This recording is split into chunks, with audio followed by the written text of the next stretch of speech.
यंदा नाही तो तिकडं देवाला सोडबो आम्हाला नको. पोऱ्याचा बाप म्हणतो टच करणं आपलं काम आहे. तो म्हणला टच नको धक्का नको, तू यंदा नकोच. पुरीनो तुमच्यावर इतके चांगले दिवस येणार आहेत.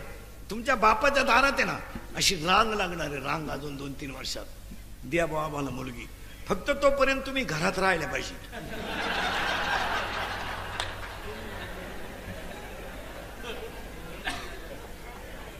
नाही तर रांग लागायच्या अंगणात तर तुम्ही सापडायच्या गोव्याला. कोण साठी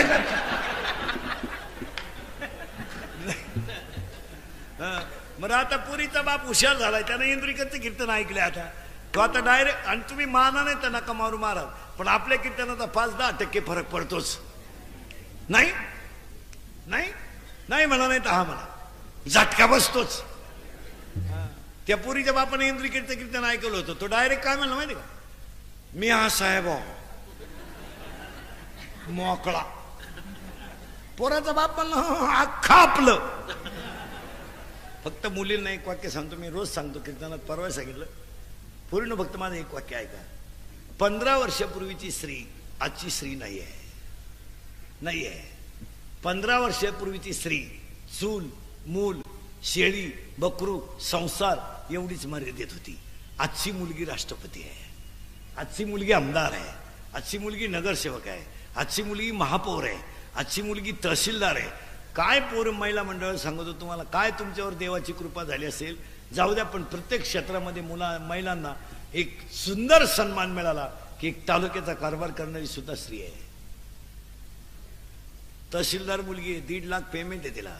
दरवाजा उघडायला माणूस आहे, ती डायरेक्ट उघडत नाही दरवाजा, दरवाजा उघडायला माणूस आला, बसवायला माणूस आला. एवढी चांगली किंमत तुम्हाला आली, याच्यापेक्षा तुम्हाला किती चांगले दिवस यावा. मेले ना वासरा खुडाखुडून चिंगड्या निवडून निवडून.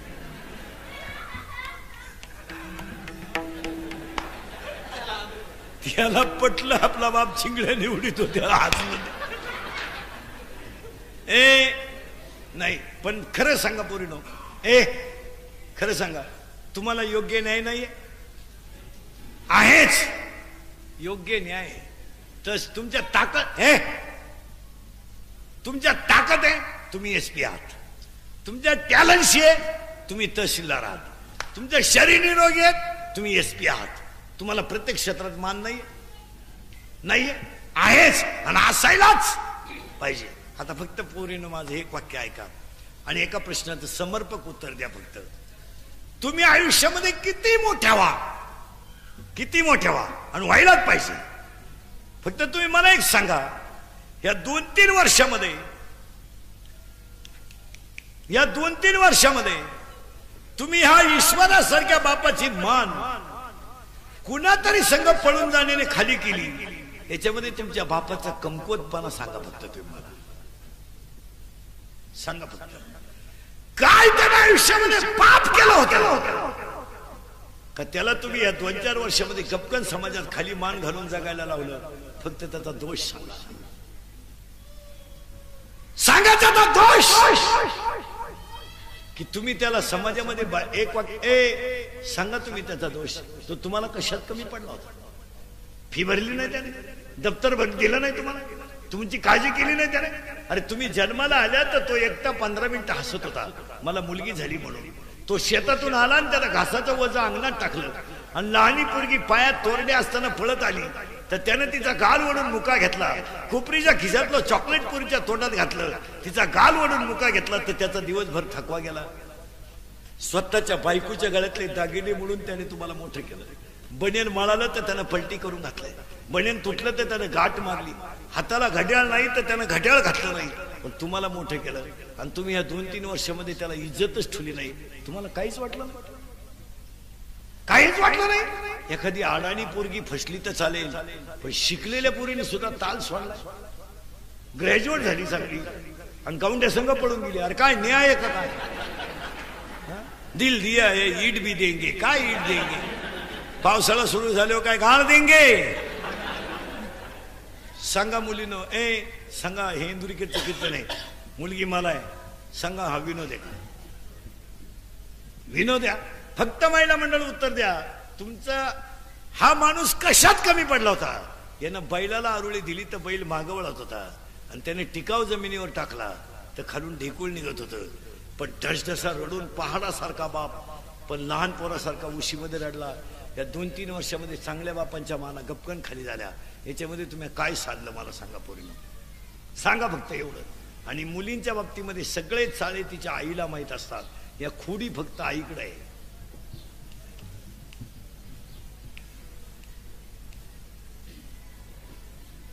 नाही तर द्या मला शिव्या, बाया कोणी आणला काय मी आणतो, मग तर दुपारच मी येईल. तू फक्त मला शिवी देऊन तर पाय, प्रयोग तर कर.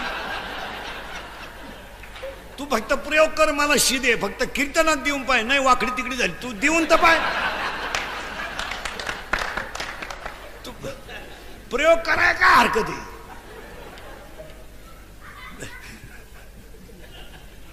ए मी तळतळीनं बोलणारा माणूस मला.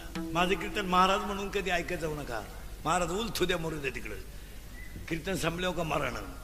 पण म्हाताऱ्या माणसाने तुमचा मुलगा म्हणून ऐका, आणि बाकीच्यानी तुमचा मित्र म्हणून ऐका.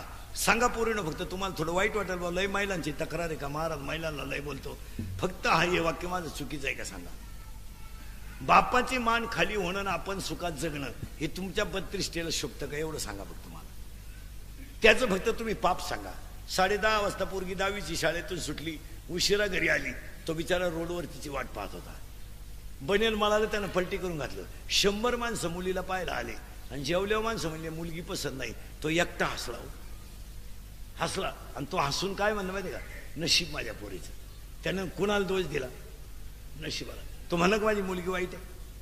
म्हणलं मी वाईट आहे? म्हणलं का माझं नशीब वाईट आहे? तुम्ही असं करू नका.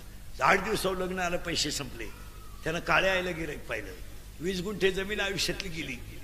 जमीन तर न मिळणारी गोष्ट आहे, म्हणजे पैसा किती मिळेल पण जमीन न मिळणार. आणि सर्व्हिसवाल्यांचा आणि शेतकऱ्याचा हाच फरक आहे. सर्व्हिसवाली माणसं त्यांना जर म्हणलं ना एखादा गुंठा फ्लॅट घेता का, त्यांना जर म्हणलं ना 10 गुंठे जमीन घेता का संगमनेर खुर्देला, त्याची बाईक म्हणजे जमिनीच काय करायचं? फ्लॅट घेऊ, गार्डन बनवू, रो हाऊस घेऊ, गुड्डीला स्कूटी घेऊ, पप्प्याला पल्सर घेऊ,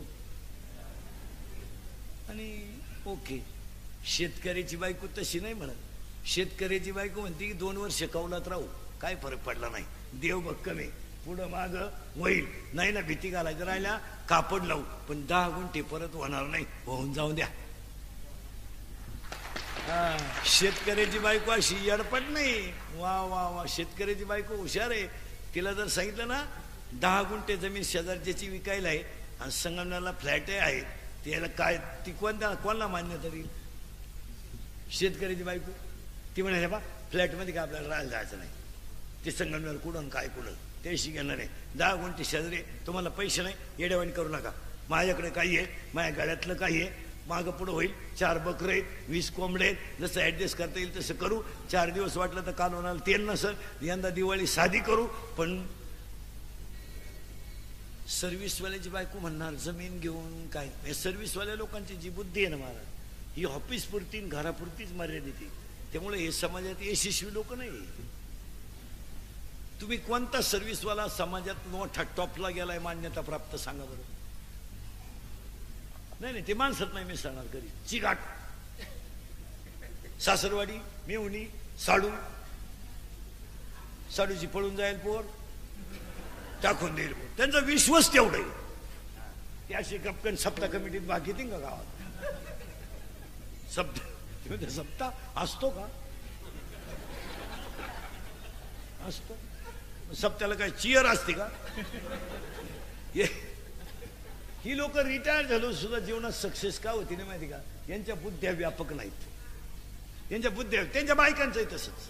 त्यांच्या बायकांना 20,000 नको, 5,000 नको, टीव्ही, मालिका, टॉमी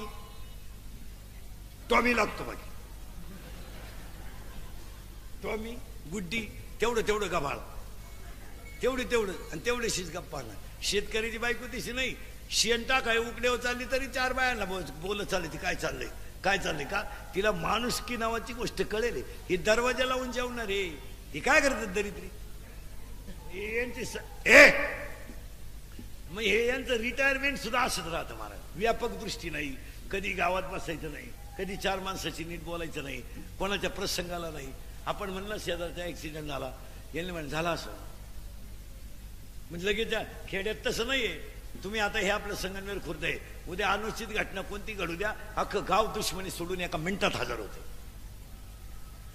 आपली संस्कृती काही झालं तर अजून उच्चच आहे.